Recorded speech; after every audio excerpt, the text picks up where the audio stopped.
La vida en tierra firme depende del suelo. Con contadas excepciones, todas las plantas requieren de este recurso para sobrevivir. El suelo almacena el agua disponible para la vegetación y cobija los organismos que lo habitan. Su pérdida es irreversible. A pesar de todas estas consideraciones, se está haciendo un uso inadecuado del suelo, que lo destruye o lo degrada. La degradación de los suelos se refiere básicamente a los procesos desencadenados por las actividades humanas, que reducen su capacidad actual o futura para sostener ecosistemas naturales, para mantener o mejorar la calidad del aire y agua y para preservar la salud humana.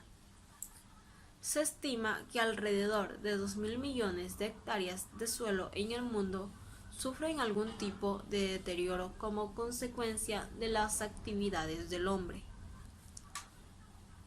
De forma general, se distinguen dos tipos de procesos de degradación del suelo: aquellos que producen el desplazamiento de las partículas del suelo.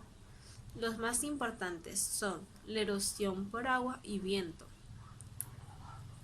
fenómenos que originan una degradación in situ del suelo. Pueden ser procesos de degradación física, que es la compactación y la artificialización, o química, que es la acidificación, salinización, pérdida de materia orgánica y la contaminación.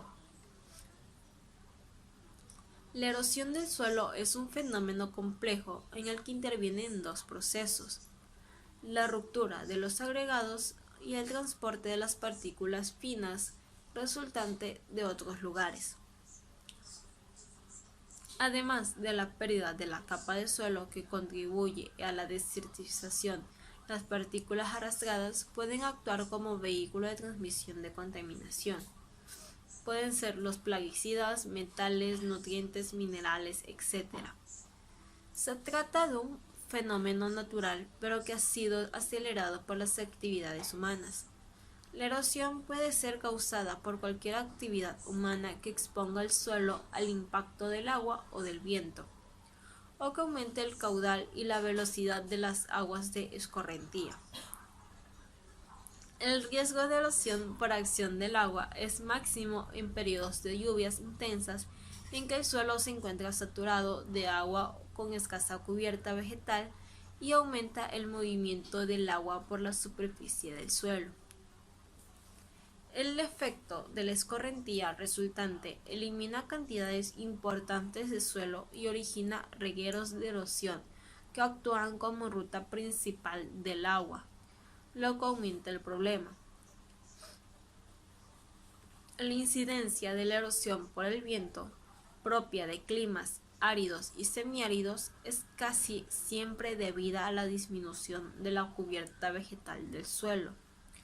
Puede ser bien por el sobrepastoreo o a causa de la eliminación de la vegetación para usos domésticos o agrícolas. Los impactos generados por la erosión del suelo son diversos y las consecuencias económicas de ellos son difíciles de estimar. La erosión por el agua supone una pérdida de la capa fértil de los suelos. De igual forma, se reduce la capacidad de retener agua. Es difícil realizar una estimación de la cantidad de abonos y fertilizantes necesarios para reponer las pérdidas de nutrientes y materia orgánica perdidos por la erosión, pero desde luego lo que es seguro es que se traduce en grandes inversiones monetarias. La erosión del suelo afecta también a los ecosistemas, principalmente en las zonas donde se ha eliminado la cubierta vegetal, provocando su destrucción total o parcial. Se recomiendan las siguientes estrategias de manejo: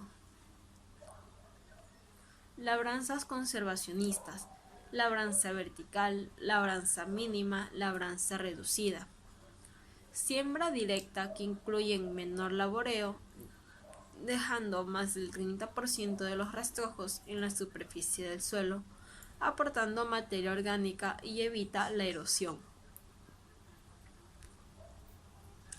cultivo bajo cubierta de rastrojos y cultivo en sistemas Lister o en camellones, para áreas con problemas de drenaje o con déficit de agua.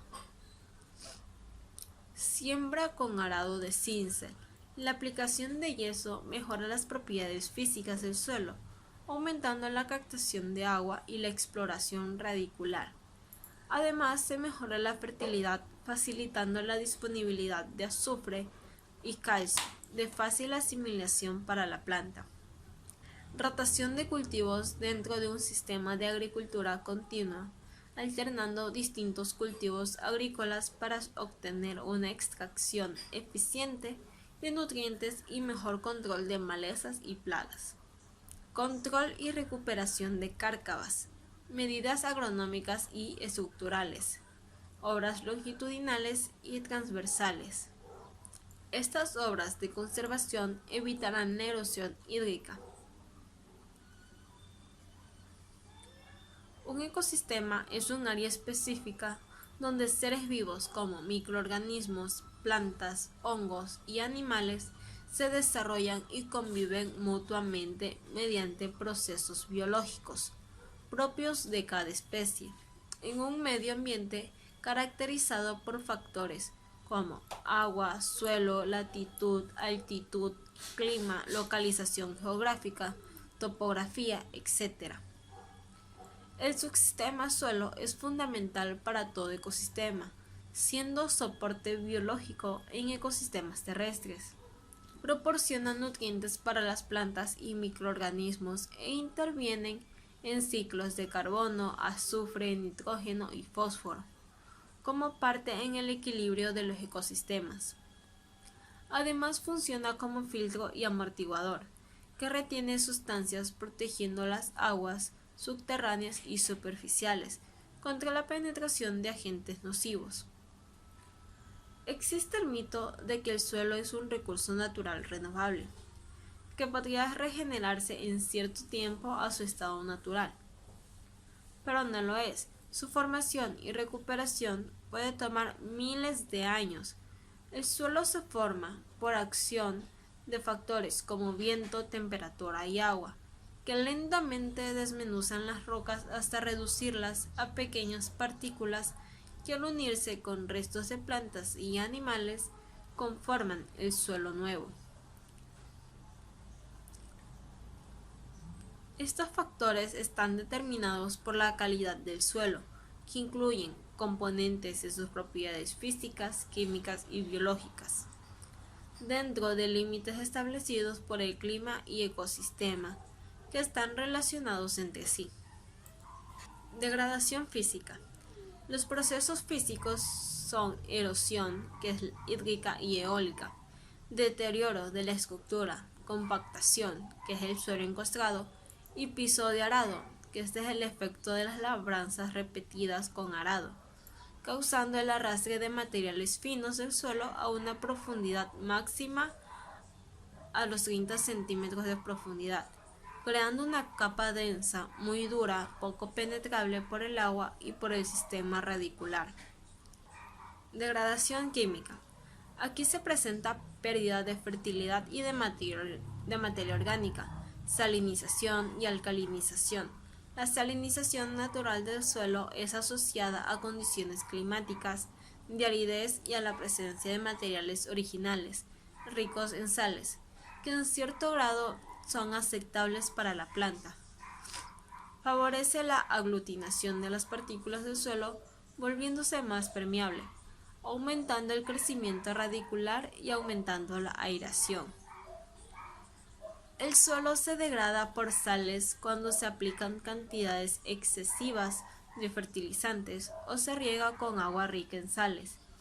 Por otro lado, un suelo sódico aumenta la dispersión de las partículas del suelo, especialmente las arcillas, por la acción de los iones del sodio, destruyendo la estructura de este.